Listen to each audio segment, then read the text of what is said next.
So, first thing... What are you laughing at? You're laughing at my noise.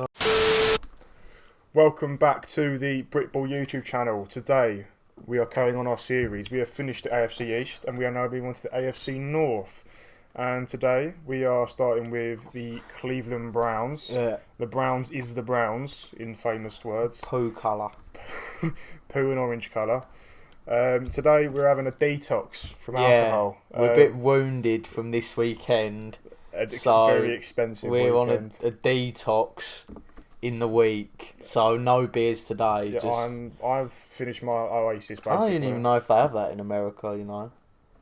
No, they've got some like weird Beta A-Tech brands. Or Coca-Cola, which everyone knows. I've got a Red Bull I know you've got Red Bull, so yeah. Hope so. Alright, let's get into it. So, firstly, we've got Jedrick Wills from the 2020 draft.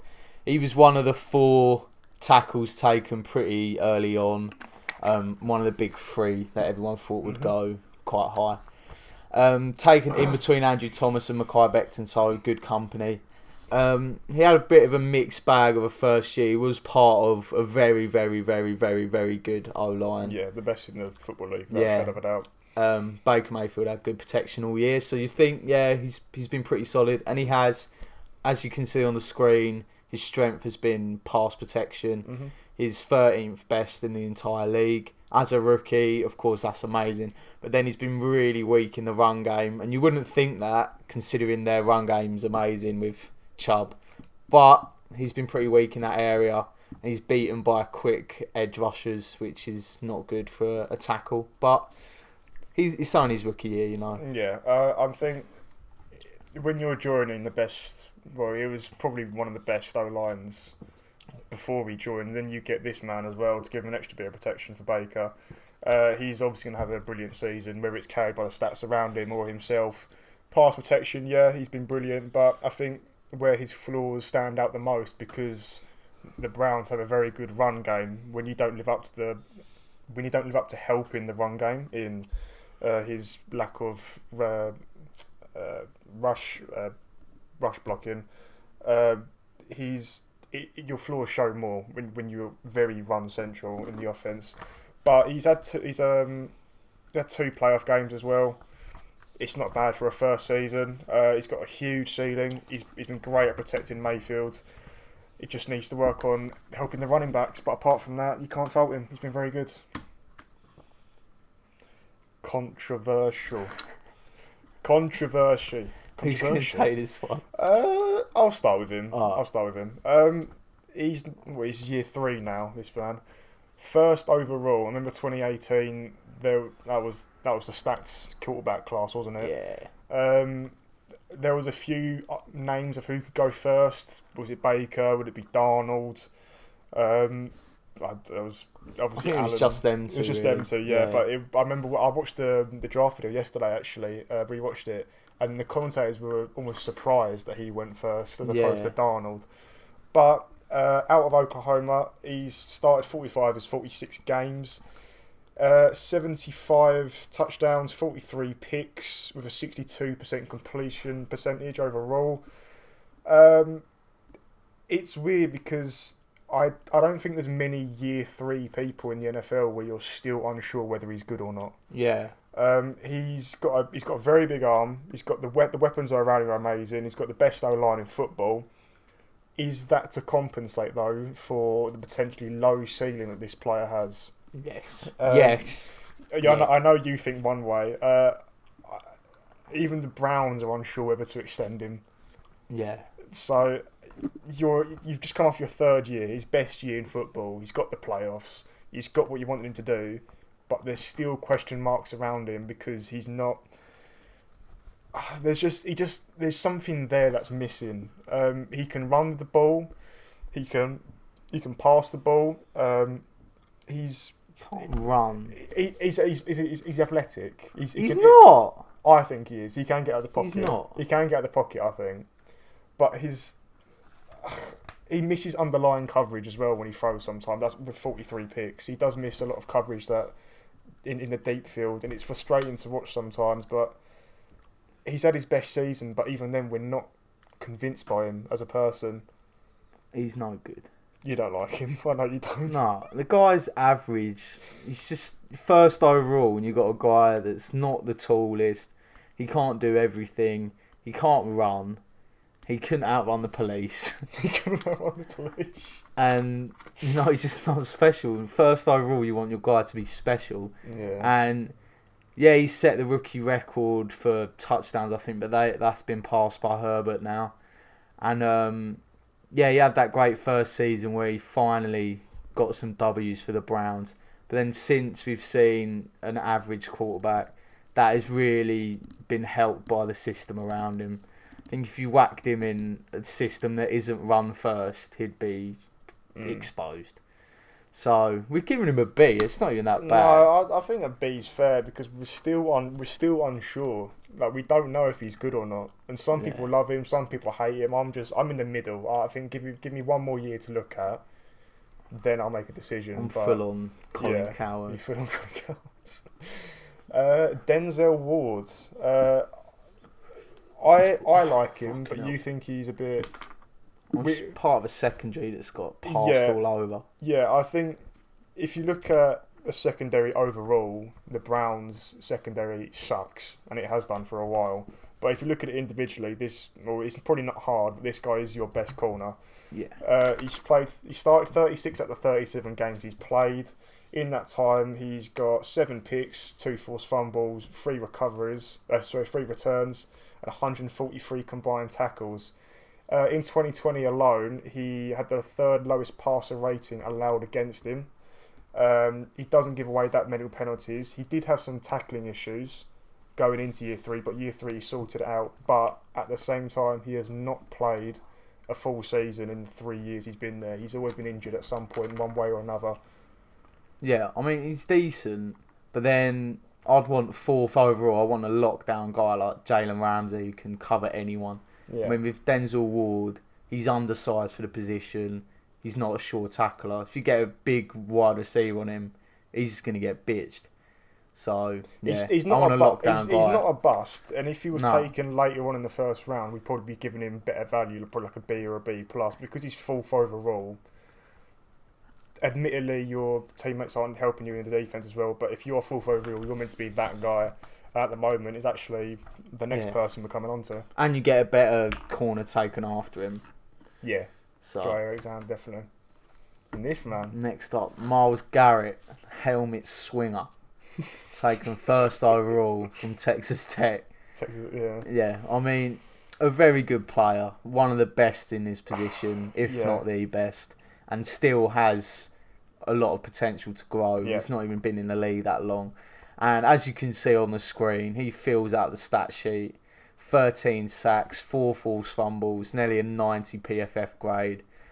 He's a stud at the position and a key to their defence. If they didn't have that edge presence that he provides, then they could be really bad. But yeah, crucial part. Yeah, in the 4 seasons he's been at the Browns, he's got 42.5 sacks. He's averaging over 10 sacks a season, which a 10-sack season is amazing, yet alone consistently doing it 4 years in a row. This year just gone, actually.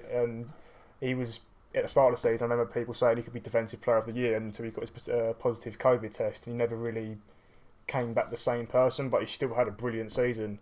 His fitness, obviously, the long COVID issues or whatever, fitness, like Cam Newton as well, he wasn't the same person when he came back. But even then, he still stood his own ground. He's very strong. He's consistent against double teams as well, and people double up on him. He's improved, especially on forcing strip sacks in 2020, which I've seen. He's got potential to be the best for a while, this man. The Browns definitely hit here. And this guy's weird because in the manner he was traded. Jabril Peppers... He was drafted out of Michigan, and he played 29 games, started every single one in 2 years. He got 2 picks, 8 passes defended, 7 fumbles, and 137 tackles in that time. And then he was included in a trade out of nowhere almost. I mean, he was solid for the Browns.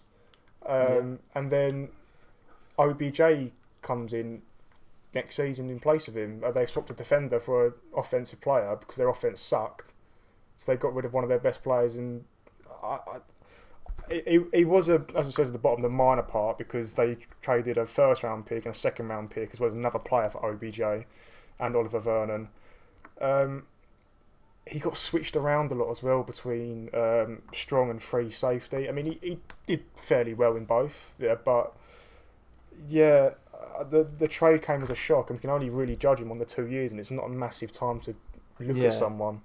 Well, in the 2 years, I think it's hard to judge. Yeah, you need the more pick. time. But then, if you look at the pick itself, you're using a first round pick, and you're slinging him in a trade as like a little minor part, and pairing it with a first and a second. So when you look at his trade value over 2 years, it's not really maintained the first overall at all. No. So I'd give it a C, even though he's a decent player. But nothing special. The Browns could have undervalued him, but that's just the way the Browns are, I'm afraid. Ooh. David and Njoku. Yeah. He started 50% of his games he's played in the 4 seasons he's been there. He hasn't lived up to his first round hype at all. He requested in trade in 2019 after he came back from injury, when Freddie Kitchens was head coach. He ruined him completely. He's had 2 touchdowns last season in 13 games. No one really wanted him when he asked for a trade. Hasn't been impactful. He's got 1 full season in the 4 years he's been there, and that was 2018. He did play very well against the Chiefs this postseason, but he's not been first round worthy, and that has been. There was a period when the offense of the Browns sucked for 2015 up until 2018 or whatever, when Baker came in. But even then, you've got to do better than what you've done. Yeah, he had decent first couple years, but then he's really fell off, and now he's obviously the 3rd tight end on the depth chart. Even though the Browns have got 2 guys at every position, but yeah.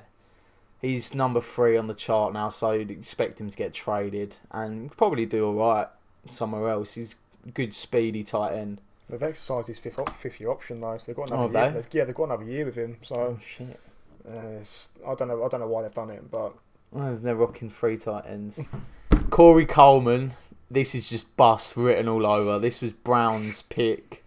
This was their style of picks pre-2016 throughout literally the whole of the 2000s. A guy that was probably a reach at 15th. This was a really weak wide receiving class, and Will Fuller's decent, but when you have a class where wide receivers aren't really talked about in the first round, you know it's pretty weak. This guy's out of the league. He's been out of the league for 2 years now, I'm pretty sure. Yeah, 2018 was his last year. Yeah, 2 years out of the league now, and as you can see, he tore it up in his last season. With 71 receiving yards for the year on 5 receptions. And that was with the Giants, wasn't it? That was with the Giants. Wasn't even with the Browns. I don't think they even got anything. Oh, they got a 7th round pick for him from Buffalo. Yeah, I think so. Yeah, that was it. Because they got released from the Buffalo practice squad, went to the Patriots, released from their squad and the practice squad, then went to the Giants, and that's the stats he put up. Yeah, he sucks. And this is an interesting fact as well. And pop roids. Right, I've got the stat here for the completion percentage he got in the 2 years that he was at the Browns. I want you to guess roughly. What do you think he got? Catch percentage. Oh shit! On his receptions. 60%. I don't know. 42.7% on catch completion percentage in 19 games. He was part of the offense that went 0-16 that one season. He suffered 2 broken hand injuries, the same hand in 2 seasons. 700 total yards in 2 seasons with the Browns. 5 TDs. He sucks, and he's been suspended for performance-enhancing drugs. He's been out of the league since 2018. No one wants him, not even the practice squad. F. Yep. You do. This boy. This big sumo. Danny Shelton was drafted in 2015 out of Washington. He spent 3 years in Cleveland. He played 46 games and started all of them apart from 1. However, he got only 1.5 sacks in that time, 128 tackles, and 11 tackles for losses in 3 years. It was traded with him and a 5th round pick to the Patriots for a 3rd round pick. So it wasn't the worst, but he definitely lost his 1st round pick value by quite a bit. Yeah. And I did some research, and it actually came down because the Browns changed their defensive ways when he joined. He was best suited to a 3-4 system, and then when the Browns changed it, they went to a 4-3, and they moved him on because he didn't fit the scheme. He was very good at clogging the middle of a line in the 3-4, and then when they changed to a 4-3, obviously you can't do that much anymore. So he didn't fit the scheme. They moved him on. I don't really know how he's been at the Patriots. They won a couple rings. Yeah, not integral part of it. But, yeah, he's somehow shithoused that onto his CV, but yeah, it's better than staying at Cleveland. But yeah, he didn't do much at all. Oh god, Cam Irvin. Where So this was part of the same draft. It's just a poor draft again, Yeah. really, from the Browns. 2 years this one. Yeah, I mean, this guy was drafted as a centre, but then kind of played offensive Yeah, tackle or guard straight away. yeah, And he was moved around from right tackle, right guard. He's moved around all over the place. Couldn't really find a home in Cleveland. Moved on for pretty much nothing. I don't even know what he was. He was traded for a 5th round pick in 2017. Yeah, traded for a 5th, so really lost the value a lot. Yeah. I think now he's on the Cowboys after all of their injuries that they had. Yeah, he is. They had loads of injuries, of course, this year on the O-line, so he got a few reps with them, about 200 reps. But yeah, it's just another bust, really. Yeah, I don't get it because this guy was drafted as a centre. He was forced out wide into his unnatural position of right tackle, played all right, and then the centre for Cleveland left. He moved into centre again, which is what he was drafted as, and he struggled. I read that he struggled with his snaps, as in they weren't accurate, they were too low, they were too high, never went to the quarterback, especially in the shotgun. Then he moved to the right tackle for the last game of the season, got injured again in training camp, and he got moved on for a 5th round pick. Yeah.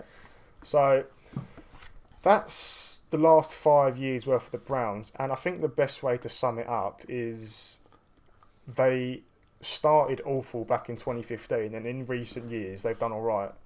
When I mean recent years, I mean Myles Garrett onwards. Yeah, and they didn't really have a choice because they drafted so bad that they ended up getting like the top 3 picks every year. Obviously, I'm not a Browns fan, so I don't know if there's been a change in the offices upstairs. Oh, there's a new GM. There has. Yeah, I'm not surprised. There's been a new GM every year. Yeah, I'm not surprised. But Myles Garrett, Denzel Ward, Baker Mayfield, Jedrick Wills, if that's what they're drafting now, there is hope for the Browns in the coming drafts. But prior to that, it sucked bad.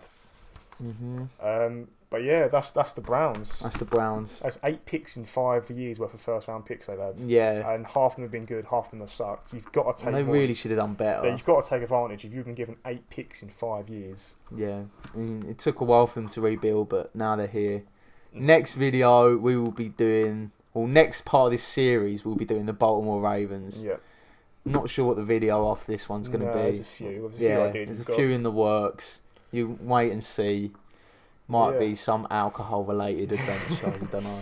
But Browns fans, if there's any of them watching, let us know. Let us know. Do you agree? Like you've done good recently, but you've sucked previously. There's no way getting around it. And don't take offence about saying that you've got a poo-coloured